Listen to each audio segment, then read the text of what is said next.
Hello there, this is Top in Business. My name is Laban Cliff. Today we're looking at the impending strike notice issued by Uber drivers, saying that they're actually decrying of the low rates they're receiving from Uber and of course constant harassment from officials right here in Kenya. But to delve deeper on that, I'm joined by Hudheifa Aden, who actually attended the association's meeting earlier on today. Hudheifa, thank you for speaking with us. You were there today with the Uber Association leaders. What is the update? Some Uber drivers were able to switch off the applications in protest of what they say is exploitative terms by the company Uber, and they're saying that whatever charges that they're getting out of the rides is too low and they're not able to sufficiently move around. So the main demand is for the company to maybe increase the fares so that they'll be able to get a good chunk out of it, because the company still takes 25% of the charges. So they're saying that the company takes that, in consideration of the fuel prices that have gone up now, and I think the main argument is that they are not getting enough money out of it. Let me look at what I want to call Uber Nomex, which is really the prices that these Uber drivers are negotiating. They're saying that they want it increased from 35 shillings per kilometer to 65 shillings per kilometer. What do you make of this? Actually, Uber last year, in July last year, actually, they started something we call a price war with the traditional cabs and all the other people who provide transportation services in the country.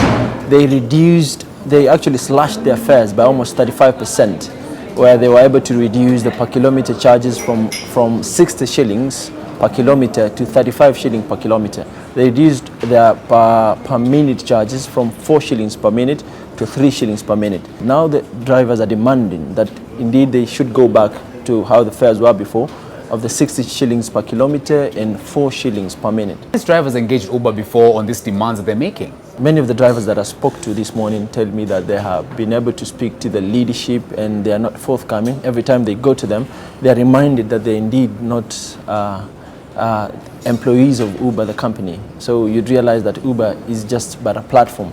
It provides these drivers with a platform to get customers, to get riders.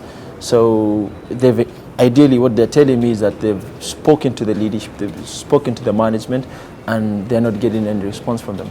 Well, therefore, I'd like to engage you because I know you have legal mind also. It has been argued that Uber Association does not kind of have the locus standi, which is the legal basis to actually sue Uber because it's headquartered in a different country.